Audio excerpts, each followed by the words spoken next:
제3장. 이스라엘 자손이 각자의 성읍에 살았더니 일곱째 달에 이르러 일제히 예루살렘에 모인지라.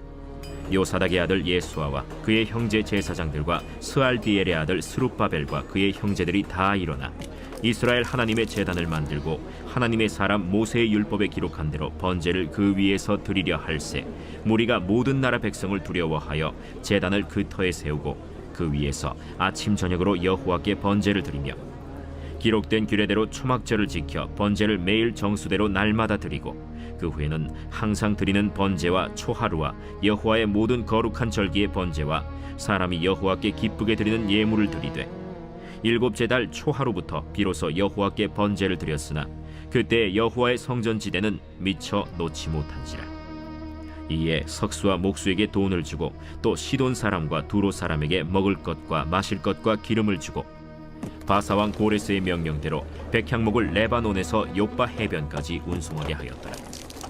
예루살렘에 있는 하나님의 성전에 이른 지 2년 둘째 달에 스알디엘의 아들 스룹바벨과 요사닥의 아들 예수아와 다른 형제 제사장들과 레위 사람들과 무릇 사로잡혔다가 예루살렘에 돌아온 자들이 공사를 시작하고 20세 이상의 레위 사람들을 세워 여호와의 성전 공사를 감독하게 하매 이에 예수아와 그의 아들들과 그의 형제들과 간미엘과 그의 아들들과 유다 자손과 헤나닷 자손과 그의 형제 레위 사람들이 일제히 일어나 하나님의 성전 일꾼들을 감독하니라.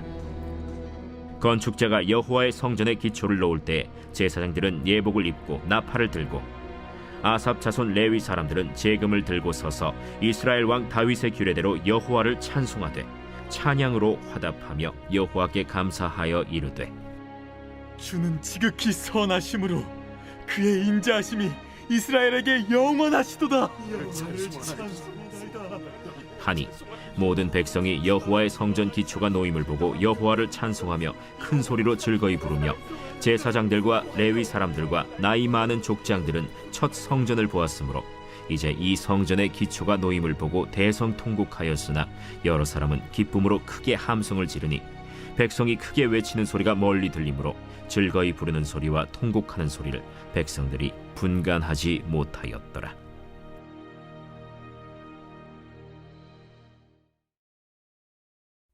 샬롬, 오늘도 말씀과 함께 동행하는 귀한 성도님들을 주님의 이름으로 축복합니다.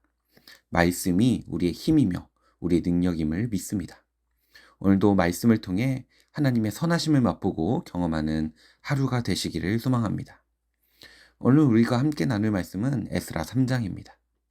70년 만에 고국으로 돌아온 이스라엘 백성들의 이야기입니다. 그들이 폐허가 된 예루살렘에서 가장 먼저 한 일이 무엇이었는지 함께 살펴보겠습니다. 70년이라는 시간은 한 세대가 완전히 지나가는 시간입니다. 바벨론 포로로 끌려간 사람들은 대부분 고국을 다시 보지 못하고 세상을 떠났습니다. 그런데 하나님의 은혜로 고레스 왕의 조서로 그들이 돌아오게 되었습니다. 한번 상상해 보았으면 좋겠습니다.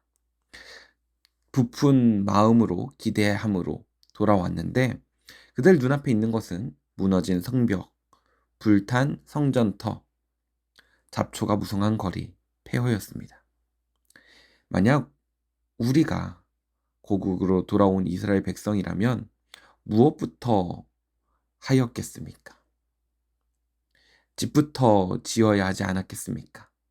아니면 성벽부터, 울타리부터 쌓아야 하지 안전하지 않았겠습니까? 농사를 지어야 뭐든 먹고 살 텐데. 그러면 팀을 나누어 어떤 사람들은 집을 짓고 어떤 사람들은 성벽을 짓고 어떤 사람들은 농사를 해야지 그것이 합당하고 합리적인 일이 아니겠습니까? 그런데 1절을 보면 이상한 일이 나타납니다.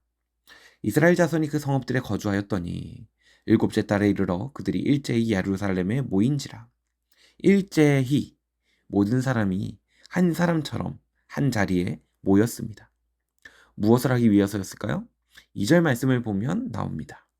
요사닥의 아들 예수아와 그의 형제 제사장들과 스알디엘의 아들 스룹바벨과 그의 형제들이 다 일어나 이스라엘 하나님의 제단을 건축하였으니. 제단입니다. 집도 아니고 성벽도 아니고 농사도 아니고 가장 먼저 했던 것은 바로 제단을 세우는 것이었습니다. 노아의 홍수 이후, 노아의 방주가 이 땅에 내려온 후 노아가 가장 먼저 했던 것도 무엇이었을까요? 노아가 여호와를 위하여 제단을 쌓고, 노아가 가장 먼저 한 일 역시 바로 제단을 쌓는 것이었습니다. 아브라함은 어떻습니까? 하나님의 부르심을 받고 가나안에 도착했을 때 창세기 12장은 이렇게 말합니다. 그가 여호와를 위하여 그곳에서 제단을 쌓고, 창세기 13장에 롯과 헤어진 후에 또 새로운 터에서 그가 여호와를 위하여 그곳에 제단을 쌓고, 아브라함의 발자취를 따라가면 늘 제단이 있었습니다. 새로운 곳에 도착할 때마다, 새로운 일을 시작할 때마다 아브라함은 제단을 쌓았습니다. 우리에게도 동일한 질문을 하고 싶습니다. 우리의 삶이 무너졌을 때 우리는 무엇을 가장 먼저 회복하려고 하고 있습니까? 재정이 무너졌을 때 우리는 돈부터 찾습니다. 관계가 무너졌을 때 사람부터 찾습니다. 건강이 무너졌을 때 병원부터 찾습니다. 다 필요한 일입니다. 하나님께서도 그것들을 주십니다. 그런데 문제는 제단은요? 하나님과의 관계는요? 예배는요? 꼭 필요한 일이지만 우리는 그것들이 필요하다는 이유로 더 필요한, 더 중요한 것을 뒤로 미루곤 합니다. 우리는 너무나 쉽게 예배를 뒤로 미룹니다. 이 일만 해결되면 교회에 나가겠다. 이 시기만 지나면 새벽 기도도 나오겠다. 조금만 더 여유가 생기면 말씀을 읽겠다. 아닙니다. 제단이 먼저입니다. 하나님과의 관계가 먼저입니다. 예배가 먼저입니다. 3절을 보면 이렇게 말합니다. 그 땅의 백성들이 두려움으로 제단을 그 터에 세우고 그 위에 여호와께 번제를 드리되 아침 저녁에 번제를 드렸으며, 이스라엘 백성들은 두려웠습니다.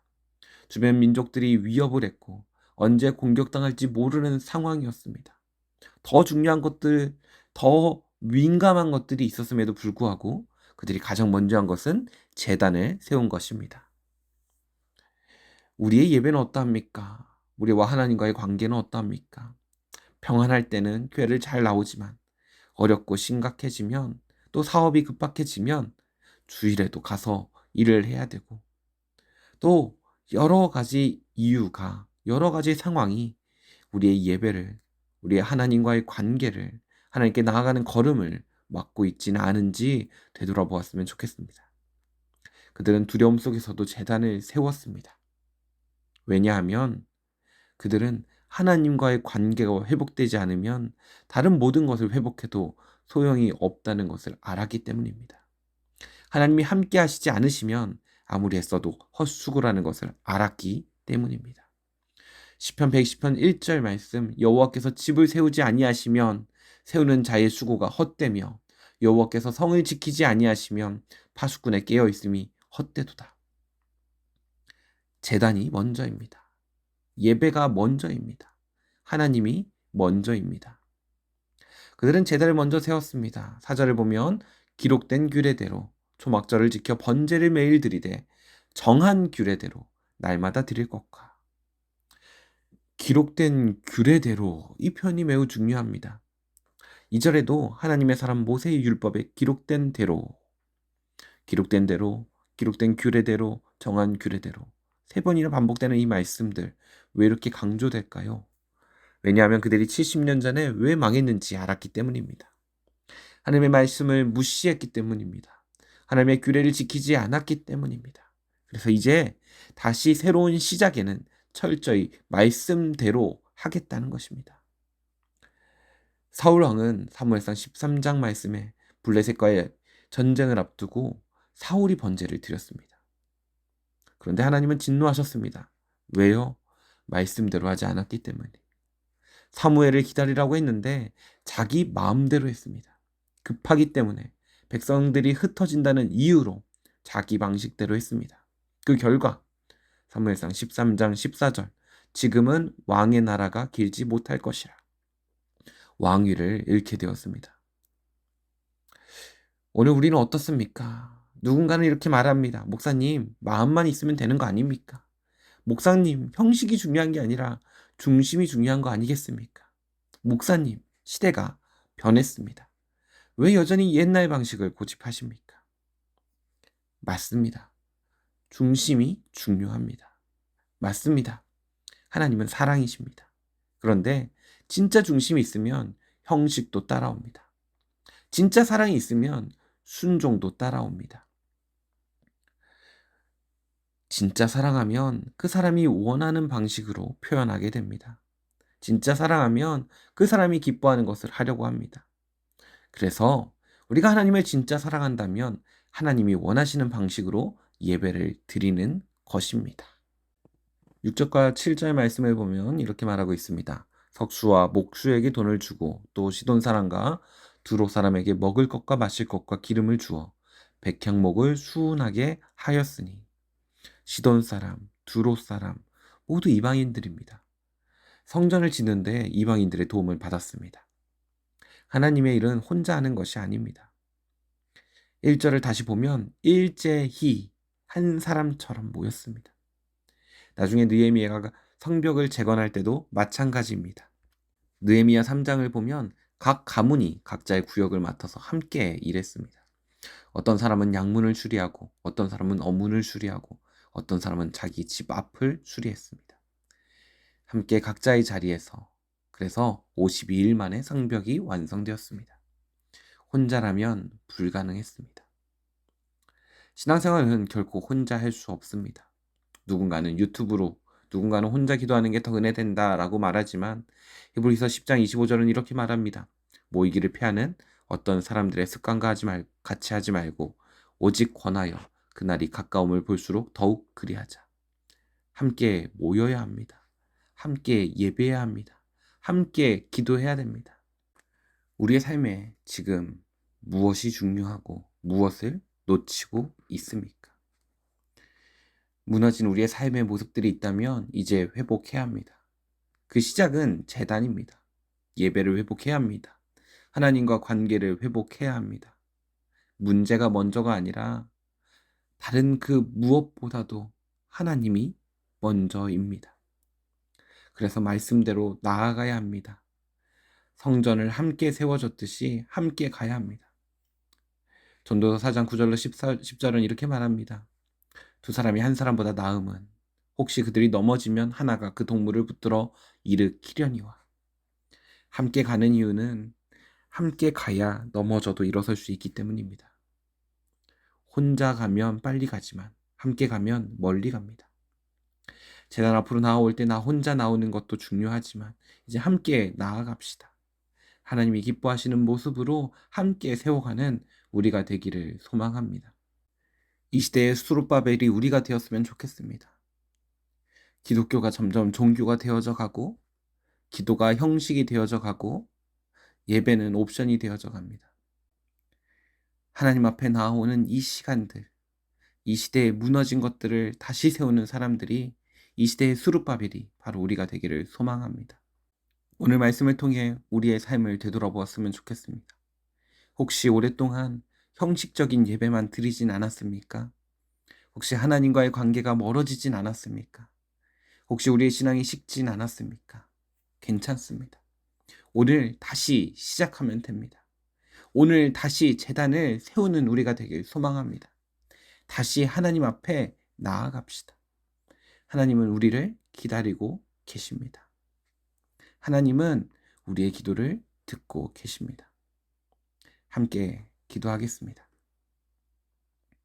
사랑하는 하나님 아버지, 오늘도 말씀과 동행하는 주님의 백성들을 축복하여 주시옵소서. 그동안 우리의 예배가 진정성이 없었고 우리의 기도가 진심이 없었다면 다시 하나님과의 관계를 회복하기 원합니다.